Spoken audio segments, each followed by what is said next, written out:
con el 20, o Claro, sea, con la pandemia. llegada del COVID, salta de 16%, ¿no? A eh, prácticamente 20 y subimos hasta 30%. ¿Mm? Ese es el escenario en el que nos estamos moviendo. Entonces, hemos tenido una estrategia que nos ha permitido reducir la pobreza, nos hemos estancado y después hemos retrocedido. ¿Por Mm, qué nos estancamos? ¿Qué factores eso. Ok, influyeron, no? ok, díganos, por favor. Digamos, los datos lo que nos muestran, ¿no? Es dos factores críticos, el del conflicto político, las tensiones políticas, recordemos el gobierno de PPK, digamos, ¿no?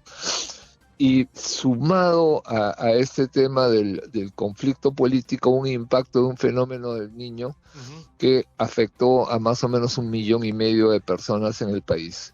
Uno dice fenómeno del niño Costa Norte. No, el fenómeno del niño nos toca globalmente. Yo Y hay un 42% que señalan que no. Pues ayer les estaba dando el detalle de esta información adicional al asunto de la desnutrición infantil, incrementándose a 12,2% en el Perú. Converso con Federico Arnillas, él es presidente de la Mesa de Concertación para la Lucha contra la Pobreza. Señor Arnillas, ¿cómo está? Buenos días, bienvenido. Buenos días, Manuel, un gusto escucharlo y también la posibilidad de compartir algunas reflexiones sobre este problema complicado que tenemos en el país, ¿no? Muy serio, ¿no? Y la pregunta sería, ¿estamos avanzando? ¿Estamos retrocediendo? ¿Cómo estamos en esto que precisamente se llama lucha contra la pobreza, señor Arnillas? A ver, hemos tenido mejoras muy significativas. Cuando uno mira la evolución de la pobreza en el país, nosotros usamos hasta tres indicadores para eso, ¿no? Y cuando uno mira la evolución de la pobreza en el país, sea por pobreza monetaria, por déficit calórico, por necesidades básicas insatisfechas, ¿no? Desde el 2004 hasta el 2016, lo que tenemos es una tendencia a disminución de la pobreza muy significativa. Pero del 2016 en adelante la situación cambia. Entre el 2016 y el 2019, Mm, la curva se hace plana, no se mm, mueve, mm, ¿no? Y con el 20, o claro, sea, con la pandemia. llegada del COVID, salta de 16%, ¿no? A prácticamente 20 y subimos hasta 30%. ¿Mm? Ese es el escenario en el que nos estamos moviendo. Entonces, hemos tenido una estrategia que nos ha permitido reducir la pobreza, nos hemos estancado y después hemos retrocedido. ¿Por Mm, qué nos estancamos? ¿Qué factores eso. Ok, influyeron, no? ok, díganos, por favor. Digamos, los datos lo que nos muestran, ¿no? Es dos factores críticos, el del conflicto político, las tensiones políticas, recordemos el gobierno de PPK, digamos, ¿no? Y sumado a este tema del conflicto político, un impacto de un fenómeno del niño Ujú. que afectó a más o menos 1,5 millones de personas en el país. Uno dice fenómeno del niño Costa Norte. No, el fenómeno del niño nos toca globalmente. Yo tengo grabadas en mi cabeza las imágenes de un hotel en Huancavelica, sobre la cuenca del río de Mantaro, un hotel de 3 pisos Ya. desmoronándose sobre el río, ¿no? Ese es el escenario de ese periodo, pero Ujú. sobre ese escenario, ¿no? Sobre trascuernos palos, decía mi abuela, ¿no? Ujú. Entramos con el COVID, ¿no? Ujú. Entonces, esa combinación de factores ha sido especialmente negativa. Ujú. Ok, entonces sumamos el asunto de niño y COVID a partir del 17, 18, 19 y COVID 2021 y entonces es lo que nos ha generado primero una especie de meseta de no curva hacia arriba, sino más bien una recta y luego un descenso, es decir, vamos decreciendo. Un retroceso, Un ¿no? Es retroceso. volver a subir en los niveles de incidencia de pobreza, ¿no? Mm, Y ¿Qué hacer? todavía pues Sí, estamos en dígame. un Sí. escenario complicado. Y complicado, ¿por qué? Porque se siguen manteniendo los fenómenos naturales, ¿por qué razón? O también porque hay un asunto de gestión, de distribución, de articulación, de cosas que tienen que ver como respuesta de Estado. Eso es muy importante. Y el clima de polarización política, ¿no? Seguimos teniendo un escenario, ¿no? Donde cada sector quiere jalar para sí y no se está poniendo necesariamente el bienestar del país por delante, ¿no? Y en especial la atención a la población más pobre y dentro de ella a nuestras niñas, niños y adolescentes, ¿no? Mm, Aunque sí se pueden notar, ¿no?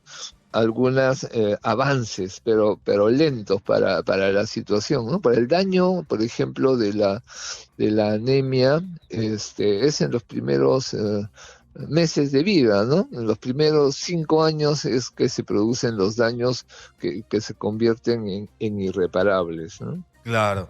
¿Y qué hacemos? Porque la verdad es que en el tema del diagnóstico conocemos bastante, pero también hemos tenido experiencia en la que hemos ido mejorando notablemente. Si Eh, ya hemos hablado por qué hay un estancamiento, un aplanamiento y luego un retroceso. ¿Qué factores en el momento positivo, entiendo umbral 2016 hacia atrás, qué factores hemos tenido que nos ha ayudado a reducir la pobreza que de repente podríamos decir, oye, nos estamos olvidando de esto? Yo diría que los elementos positivos están justamente en cómo el Estado y los diversos estamentos de la sociedad nos enfocamos, ¿no? en temas claves para el bienestar de nuestra población. O sea, salir del escenario de la confrontación y pensar más bien en un escenario de cooperación entre actores, ese es el eje de la situación. Y esa cooperación tiene algunos puntos que fueron claves desde el inicio de este proceso de mejora, ¿no? Poner en el centro los temas de la primera infancia, por ejemplo, que es un tema que desde el Acuerdo Nacional se está tratando de volver a instalar como un tema de política pública fundamental, porque el daño además que se produce en los primeros meses de vida, en los primeros años de vida, terminan siendo irreparables, ¿no? Ujú, Entonces, el que los servicios públicos de los que depende esa atención, ¿no? de, ujú. esa, de esa primera etapa de vida funcionen con regularidad, que tengan los suministros necesarios, que haya la capacitación a la población, que el agua que se consuma sea un agua efectivamente potable y no que tengamos aguas contaminadas para consumo humano, que lo que nos está causando son por un lado las diarreas, ¿no? Y por el otro lado la ingesta de metales pesados, ¿no? Que son problemas concretos que Sí, tenemos en el claro. país en diversas zonas y que afectan el desarrollo de las personas, ¿no? Es entonces posible decir que esta encuesta que hizo Ipsos refleja la realidad cuando señala que hay un 42% de encuestados que señalaron que no pudieron comer en ocasiones por falta de dinero. Esta debe ser la expresión, sin duda, del incremento de pobreza o en todo caso el retroceso en la lucha contra la pobreza. Es un factor, es efectivamente un factor. O sea, esa situación lo que nos está dando cuenta es que el consumo de alimentos de los hogares no es el adecuado. Hay un indicador que usa el INEI, que es el de déficit calórico, que lo refleja, no en términos ya de días que no se come, sino en el fondo de calidad de la dieta, de calidad del consumo que tienen los hogares, ¿no? Ujú, Y ese indicador lo que nos está diciendo es que los hogares no están consumiendo, ¿no? los alimentos requeridos para la composición de cada hogar, ¿no? ujú. Si la composición es tomada en cuenta para medir ese consumo de energía, ¿no? Pues los alimentos son la energía con la cual, ¿no? El cuerpo recupera sus fuerzas, ¿no? Mm. Y otra cifra que llama la atención, no solamente es esto que usted nos estaba señalando, lo de la anemia, sino en general lo más grueso, que sería lo de la desnutrición infantil, ¿no? Un crecimiento a 12.2% en nuestro país. Ese es el daño, ¿no? Porque el daño que se produce en la primera infancia, ¿no? Mm, Y incluso hasta la adolescencia es un daño que termina siendo eh, irrecuperable, ¿no? mm. Y no se percibe al principio, pero la estatura promedio de la población, ¿no? Ha sido un indicador usado en otras Sí, épocas, sí, ¿no? claro. Para dar cuenta de cómo una mala alimentación, ¿no? No es que seamos enanitos, sino que no comemos todo, Sí, ¿no? Lo que necesitamos, ¿no? En esos momentos Exitosa. tempranitos de la vida. sí, claro. Por eso es que uno de los apelativos más diseminados en el país es eso de chato, ¿no?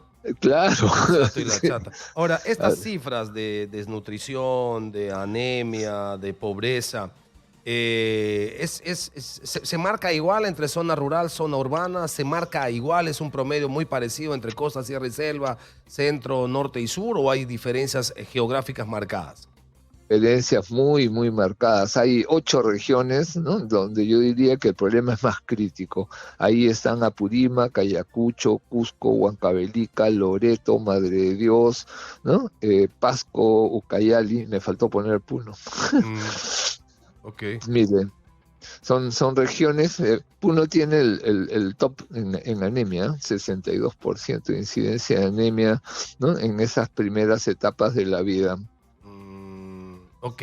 ¿Y entre zona rural y zona urbana también hay algún tipo de diferenciación?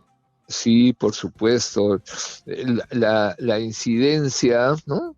Este, de la desnutrición crónica, por ejemplo, en las zonas en las zonas urbanas es 1 de cada 10. Mm, En las zonas rurales es 1 de cada 5. mm. ¿Se da cuenta? 20%. Así es, 1 de cada 5 de nuestros niños en zonas rurales sufre desnutrición crónica y en Mm, las zonas urbanas 1 de cada 10. Ese es el dato. La mm. región más vulnerable, Huancavelica. Huancavelica. Huancavelica es 1 de cada 4. Ya, ok.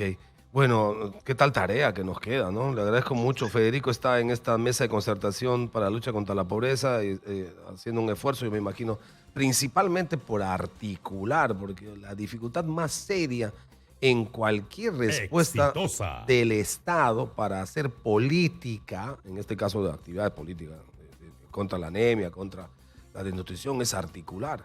Porque, por ejemplo, a mí me dicen Loreto, yo conozco Loreto. Una cosa increíble que Loreto esté entre los grupos de regiones más vulnerables en el tema de desnutrición y de pobreza y de anemia, cuando es una región que tiene más de 1.300 millones de soles de recursos. Pero tú dices, ¿pero qué hacen con eso? No, estoy construyendo. Oye, construye gente. No, estoy construyendo, pero claro, si construye gente, la gente no te da coima. Si le das lo que corresponde, por ejemplo, para evitar anemia, claro, ahí no te das coima. Entonces, ¿qué hacemos? No, construimos, pero construyes edificios y estás destruyendo gente. ¿Cuál es el sentido? Lo más importante en cualquier sociedad es el ser humano. Destinar recursos para eso. Generar, además, luego, aparte de trabajar de manera directa en programas que ayuden a niños principalmente a salir de la anemia que les posterga en sus potencialidades, generar condiciones para que venga empresa privada, para que haya inversión, para que la inversión genere puestos de trabajo, para que los puestos de trabajo generen sueldos, para que los sueldos generen por lo menos ingresos y puedan resolver algunos problemas en la casa. Pero ya estamos cansados de ese asunto. Sí, tengo recursos de canon y sobre canon en las regiones que está sola. Construye. Es mejor el gobernador y el alcalde que construye. Además, con sobrevaloraciones todos. Oye, hermano, construye gente, construye sociedad, construye niñez, construye adolescencia. Muy gentil a Federico Arnillas por habernos respondido sobre este tema tan, pero tan doloroso. Esto es importante.